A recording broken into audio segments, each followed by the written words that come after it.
Les animaux et les nœuds chinois font partie des motifs que Shan Lina utilise pour ses boutons. Chacun d'entre eux est fait de soie de couleurs différentes. Shan Lina dit avoir été fascinée par les boutons à son retour d'Allemagne en Chine. Elle s'est lancée dans le textile en 1998 avec une seule idée, créer des vêtements uniques.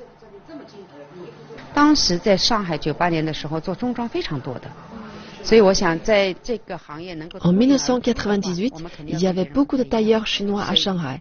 Pour sortir du lot, nous devions être différents. Donc, nous avons ajouté des motifs et incorporé des motifs traditionnels chinois au boudon. Nous avons alors été plus connus. Nous avons alors ressenti une plus grande pression à ce niveau, ce qui nous a poussé à en créer plus.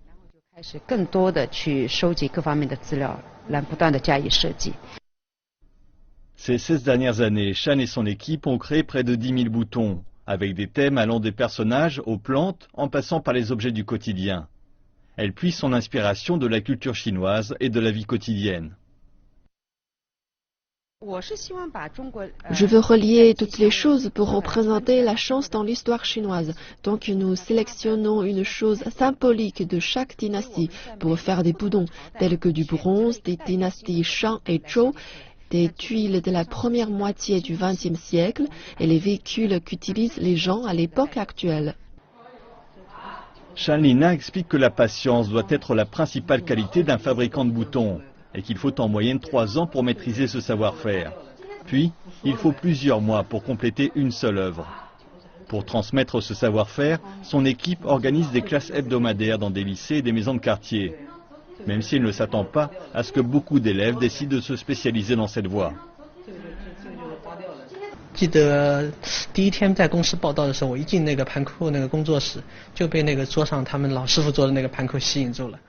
Je me souviens de la première fois que je suis rentré dans le studio.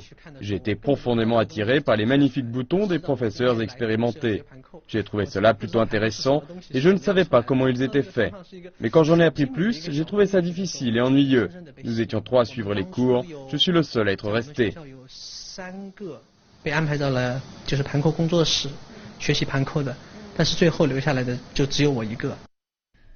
Shan Lina a transmis son savoir-faire à plusieurs apprentis et a organisé plusieurs expositions, en Chine et en France. Les étrangers sont nombreux à vouloir acquérir ces boutons, mais Shan Lina explique qu'ils ne sont pas à vendre. Elle veut les garder ensemble dans une collection et les conserver en Chine. Je veux développer ce savoir-faire en Chine, car c'est un artisanat traditionnel chinois. Je peux les emmener à l'étranger, mais cela serait étrange. Quand je les ai emmenés en Allemagne, ils ont immédiatement reconnu qu'il s'agissait d'un artisanat chinois. Je veux donc les laisser dans leur endroit d'origine. Et de préciser que son objectif final est d'ouvrir un musée à Shanghai, sa ville natale, pour ses boutons. Elle n'est pas la seule à tenter de protéger le patrimoine culturel de la ville et ses problèmes ne sont pas uniques. La ville est inquiète que plus de 200 formes d'artisanat ne meurent en raison du peu de personnes étant prêtes à se consacrer à des métiers difficiles qui ne les rendront pas riches.